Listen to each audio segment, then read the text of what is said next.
it would come as a surprise. The secure communication system transmitting to the Ohio-class U.S. submarine fleet would be the first to receive the command. Patrolling both the Atlantic and Pacific Oceans, they are undetected.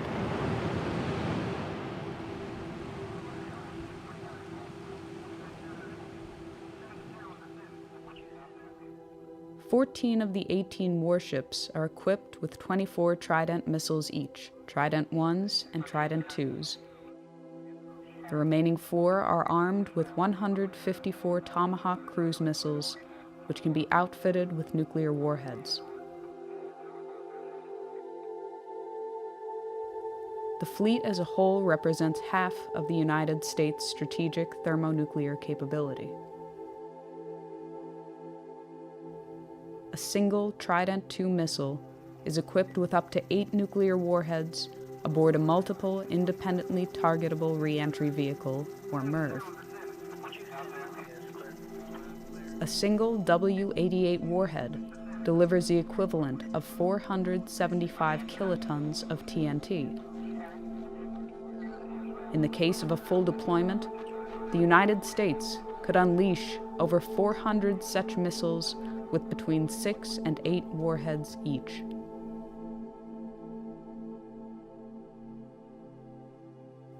From the time of launch, it can take less than 10 minutes for an SLBM to reach its target, or as little as 5 minutes if it is flown on a depressed trajectory. This allows a very short margin for reaction.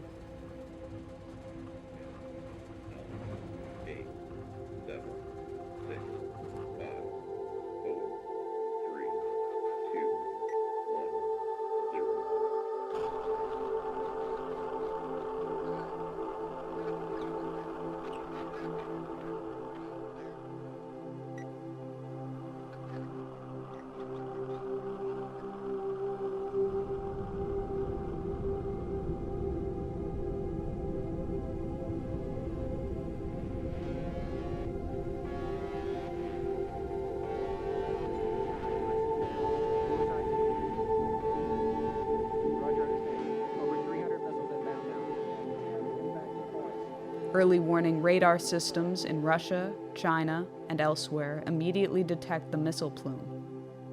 They can determine the trajectory and intended target of the missiles. Minutes fracture into seconds. This is not a test. This is not scheduled.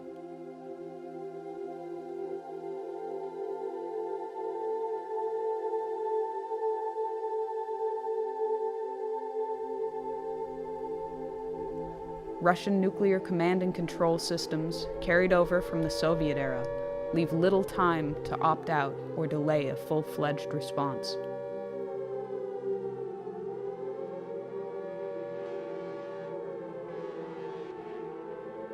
Within 50 seconds, the missile has peaked above the Earth's atmosphere. It reaches its top speed. The engine drops off. The bus releases multiple warheads as well as decoys. The radar systems on the ground are overwhelmed and unable to differentiate the two when they are in post-boost phase. Re-entering the atmosphere, the decoys burn off, and the warheads enter their terminal phase.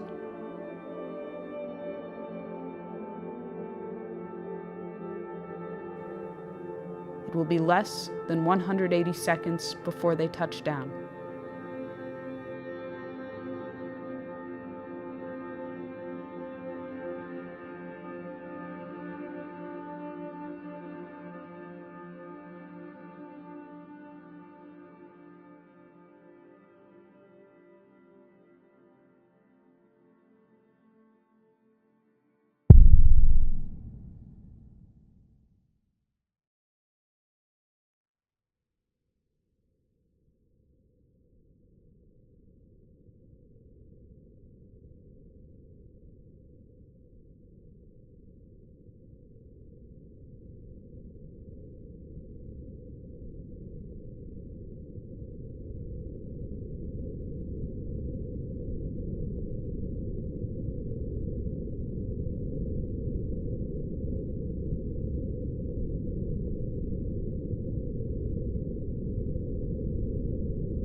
that goes off in full in the first shot.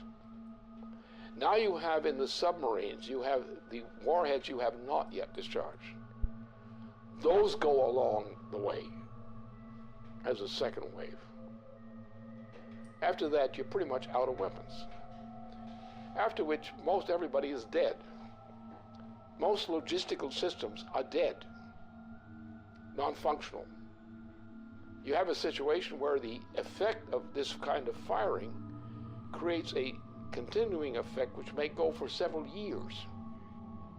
Now, instead of having one bomb, which is it's a nuclear super bomb with thermonuclear implications. Now, imagine you have the same kind of thing or less, and you have not one big bomb. You have a whole barrage of such things. The exchange involves Russia. It involves China, which has a very significant thermonuclear arsenal. It implicitly involves India. It involves the United States. It involves the extermination virtually of Western Europe.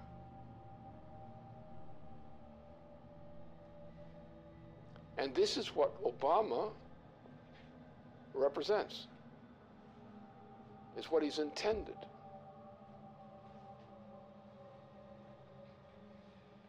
This is the end of civilization.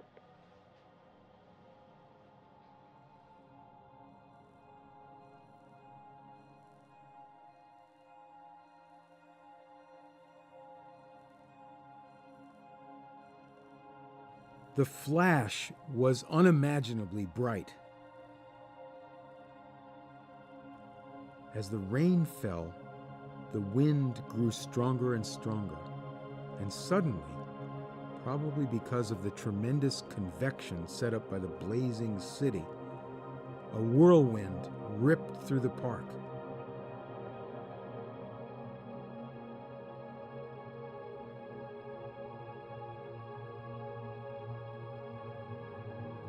They all felt terribly thirsty, and they drank from the river.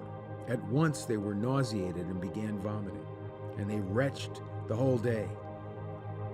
Others were also nauseated, probably because of the strong odor of ionization and electric smell given off by the bomb's fission.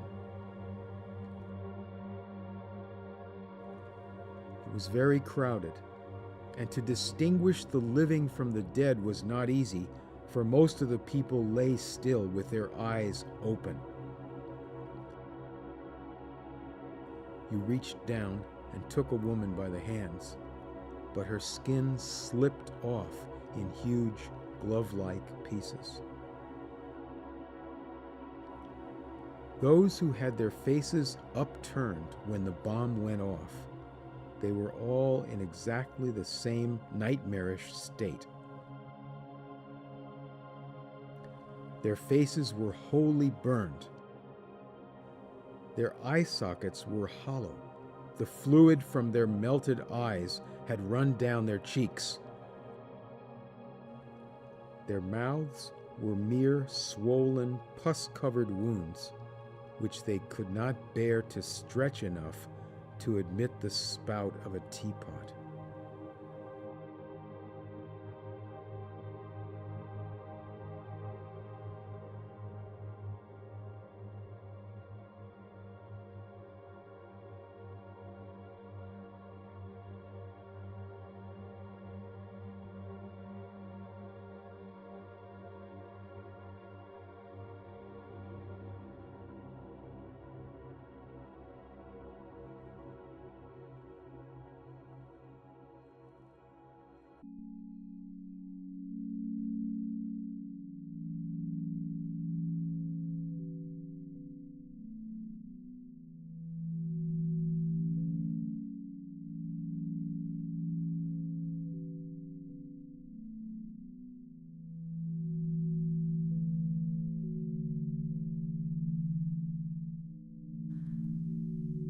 The current world population is 7 billion persons. The current global nuclear arsenal is approximately 5,000 megatons. After a full nuclear exchange and the immediate loss of life at the points of direct impact and surrounding fallout zones, the ongoing environmental, climatic, and social consequences continue for years. The dust and soot picked up from fires, burning cities, and other target sites has been compared to a volcanic eruption, but far more long-lasting. A regional nuclear conflict, employing only 0.3% of the global nuclear arsenal, would potentially result in 1 to 5 million metric tons of black carbon that would be spewed into the Earth's atmosphere.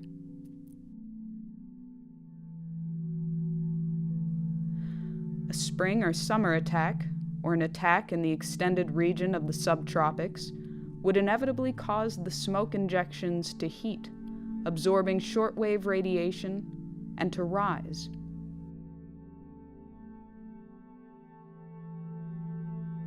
Within a week, what is not washed out immediately in black rain has risen through the troposphere and into the upper stratosphere, where it will remain for many years.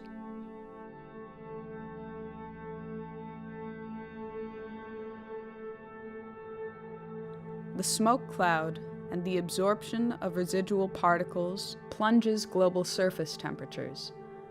While a regional nuclear exchange could result in global surface temperatures decreasing by 2 degrees Celsius, a large-scale nuclear conflict could alter these temperatures by -7 degrees or more. In the depth of the last ice age, some 18,000 years ago, the temperature difference from today was -5 degrees.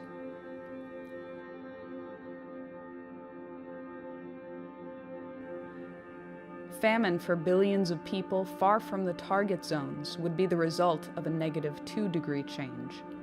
Growing seasons would be shortened by nearly 3 weeks, wiping out crops. A change in 5 degrees would sufficiently ruin Canadian agriculture entirely.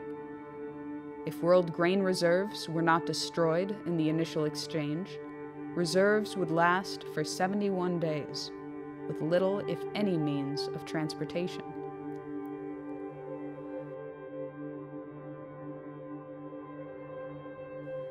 The global hydrological cycle would be disrupted due to the rapid climate change, and global precipitation would likely drop by 45%. The total integrated dose of radiation to living things could reach up to half the level of lethality for human beings, even in regions of the world outside the war latitudes.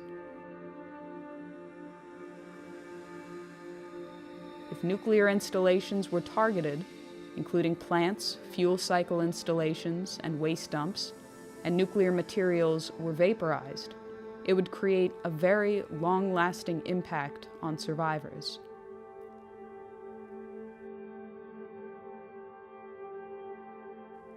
These are only the projected consequences, but it has been said that the effects of a nuclear war that cannot be calculated are just as important as those for which estimates exist.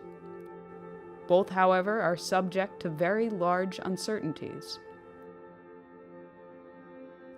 These estimated consequences have, so far, survived the scrutiny of scientists in the East and West for the past 30 years.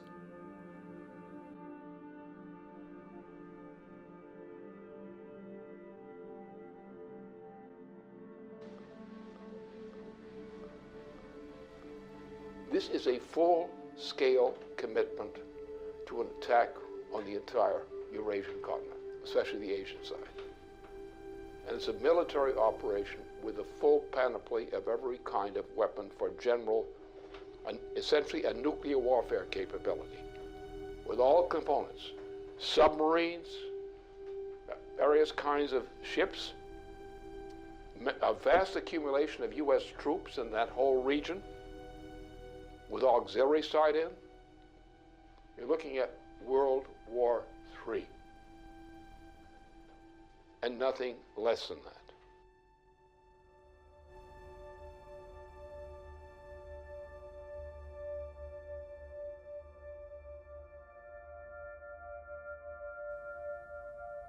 In the period of late 2011, U.S. President Barack Obama inaugurated a Pacific Century, or a Pacific Pivot, which expands U.S. military presence in the naval theaters of the Pacific and Indian Oceans. This expansion has been seen as an attempt to contain China and erode its regional sovereignty by building up a presence in bordering territories.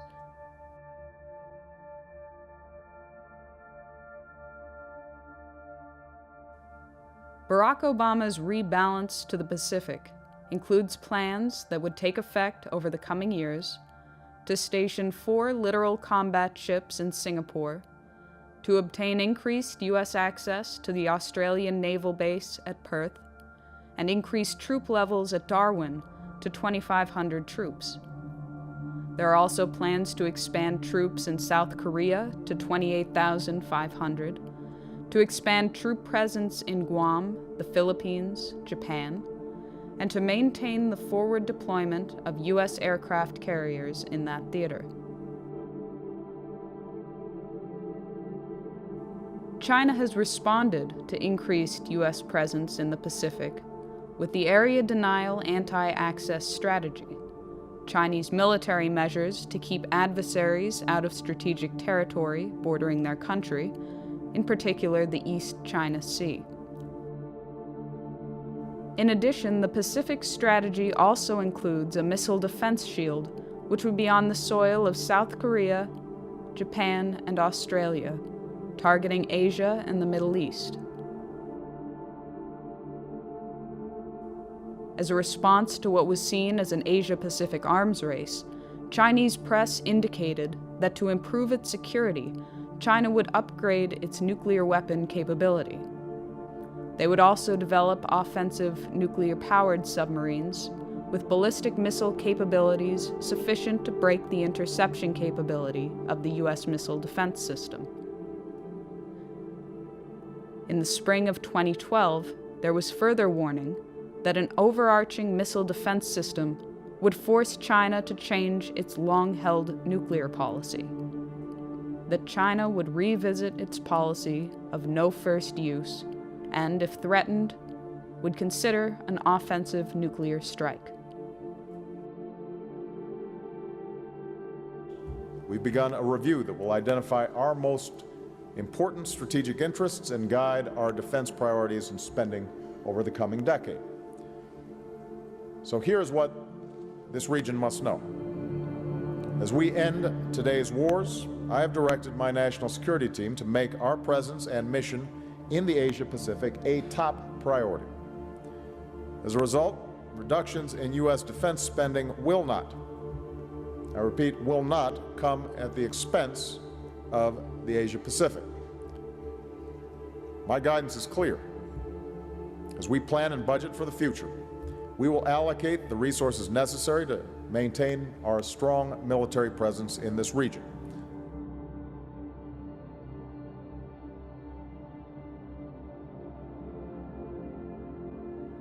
Since the 2009 inauguration of the Obama administration, plans for the European phased adaptive approach have continued and escalated in spite of Russian offers of a joint ABM system.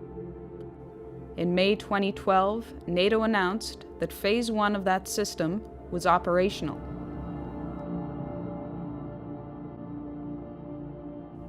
Phase 1 includes the deployment of ballistic missile defense systems along the perimeter of Russia. As part of Phase 1, the United States has deployed a missile defense radar to Turkey. As of March 2011, an Aegis ship with BMD capabilities was deployed to the Mediterranean Sea, where it currently maintains a presence. An agreement was reached with Romania to host a U.S. land-based BMD interceptor site.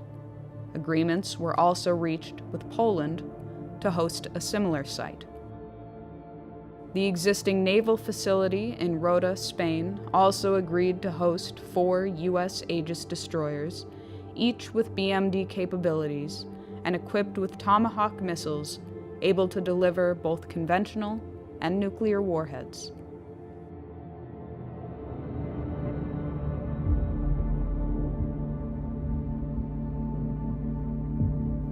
Responding to the inauguration of Phase 1, Chief of the General Staff of the Russian Armed Forces, General Nikolai Makarov, warned that while a joint U.S.-Russia development of a BMD system was an option that should be pursued, the continued buildup of a BMD system on Russia's border was seen as a threat to Russian security and a provocation.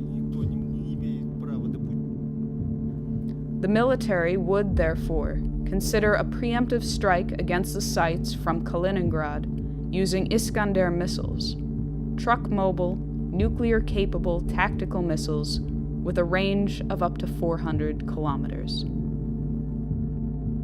Размещение новых ударных вооружений на юге и северо-западе России.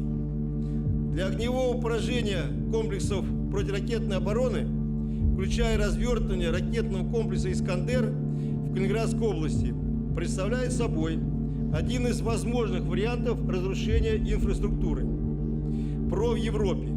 С учетом дестабилизирующего характера системы ПРО, а именно создание иллюзии нанесения безнаказанного разоружающего удара, принятие решения об упреждающем применении имеющихся средств поражения будет приниматься в период обострения обстановки.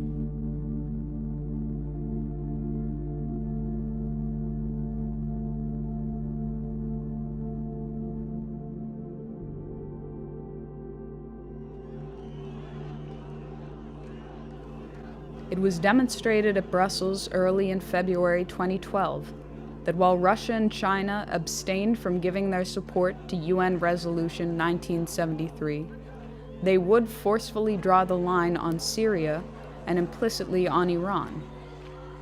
That future interventions or regime change operations in violation of the United Nations' professed commitment to defend the sovereignty of all independent states would no longer be tolerated and would be countered by force if necessary. Параметры, которые прописаны в этом договоре. Одновременно будет развернута очень широкая работа к тем, чтобы все страны или весь ядерный клуб, который очень обширен сейчас, подключились к этому договору. Мы понимаем, что так нельзя. Я уже не говорю, что в какой-нибудь момент такие действия, которые подрывают государственный суверенитет, могут закончиться вполне себе такой полноценной региональной войной. И даже, никого не хочу пугать, с применением ядерного оружия.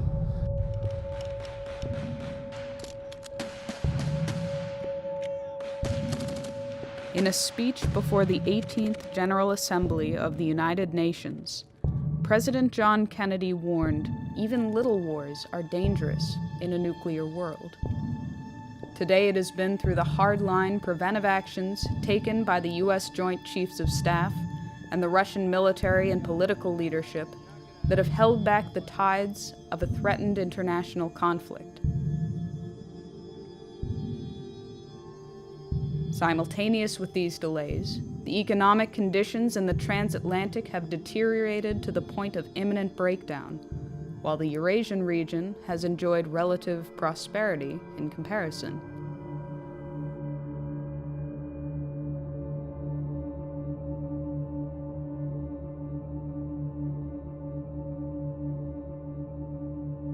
Since the hyperinflationary measures started in 2008 and continue unabated to this day, the transatlantic economies are in ruins and no longer maintain the semblance of economic power they had 30 years ago.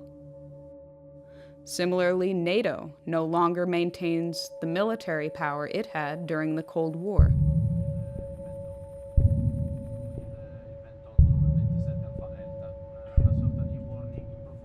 Only the United Kingdom, France, and the United States among the NATO countries maintain their own nuclear arsenal. France is believed to have a nuclear stockpile of 300 warheads, and Britain maintains a stockpile of 225 with 160 active nuclear warheads. Britain, France, and the United States, after their cooperative mission to eliminate the Libyan head of state, are currently the most emphatic to end the regime of Bashar al-Assad in Syria, despite the line drawn by Russia. This enthusiasm from the West has taken the form of openly arming barbaric opposition groups. They've claimed the right to enforce humanitarian intervention policies of the type championed by Iraq War architect Tony Blair. And from the United States, President Obama is escalating the propaganda campaign to establish the pretext for a full-fledged US-led military intervention into Syria and beyond. That a red line for us is we start seeing a whole bunch of chemical weapons moving around or being utilized. That would change my calculus. That would change my equation. If world war were the intention, a Middle East attack would immediately engage the world powers of Russia and China. Inevitably, the United States would employ the greatest assets of its nuclear arsenal. The trajectory of a ballistic missile launched from the Pacific Ocean or Atlantic Ocean, the normal patrol areas of the Ohio-class submarine, would most likely cross China or Russia, assuming the target to be somewhere in the Middle East or Asia in general. This has two significant implications. First, the U.S. would have to inform Russia or China of its intentions prior to initiating a strike from a submarine, if either of those two nations was not the intended target, which blunts the effectiveness of the strike. Second, the launch acts as a datum for the submarine itself. If the launch platform is also carrying nuclear weapons, the effect of launching a missile makes the entire submarine and its nuclear payload more vulnerable. Assuming that other nations have been informed of an intention to launch a strike from a ballistic missile submarine, this may afford a nation an opportunity to actually destroy the submarine. For these two reasons, it is unlikely that any U.S. president will execute a non-nuclear strike from an Ohio-class submarine on strategic deterrent patrol.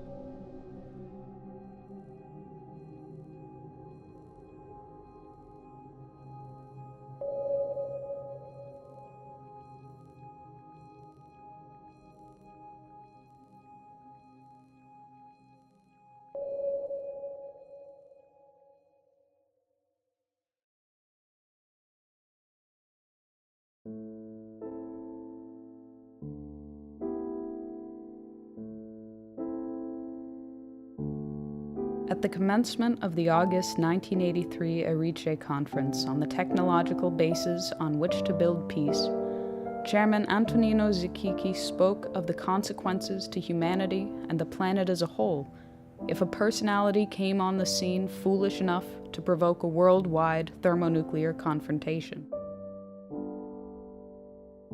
He warned that in history, fools have never been lacking.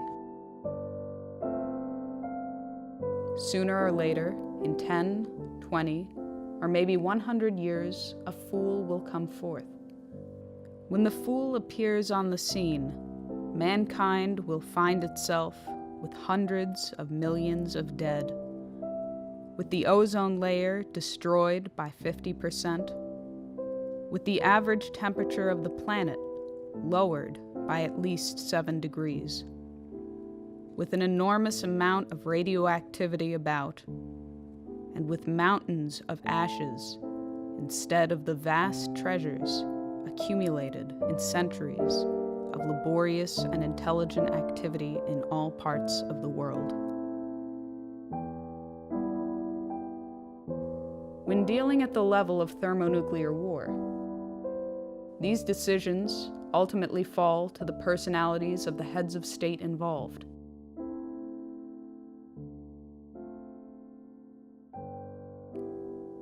When the American people chose Dwight D. Eisenhower to lead the nation, it was his handling of the Suez Crisis which drew us back from what would have inevitably escalated into nuclear war. Is the language of atomic warfare. When the American people selected John F. Kennedy to be commander-in-chief, it was his commitment to survival and progress and peace that guided his hand in dealing with Soviet Premier Nikita Khrushchev in Cuba, in Berlin, and in securing a nuclear test ban treaty.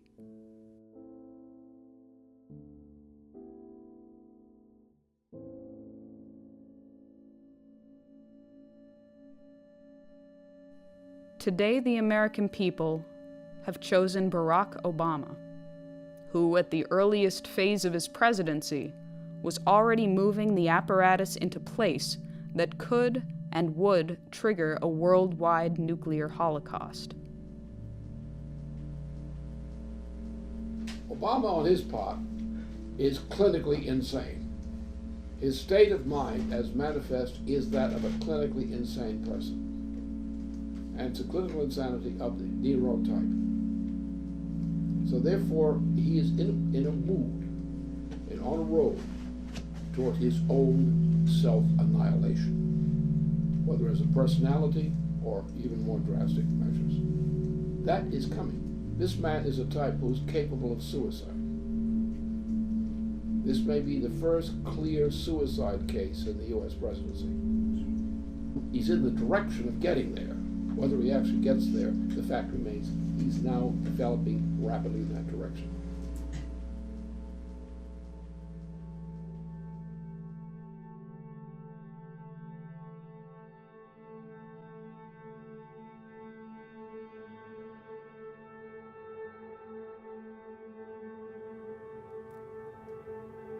The American people will soon go to the polls to decide the next President of the United States. Recent estimates and reports indicate that the United States military, in particular the U.S. naval capability, will be at its peak deployment capacity in the coming months before elements are retired, phased out, or cut from the budget.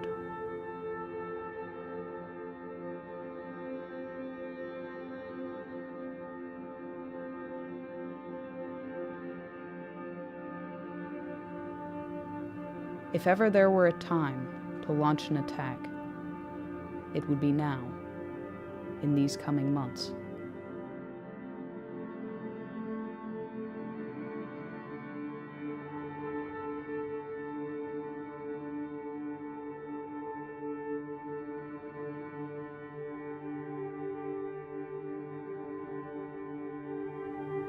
If ever there were a time to prevent such an attack, it would be now, before the consequences of the November 6 election.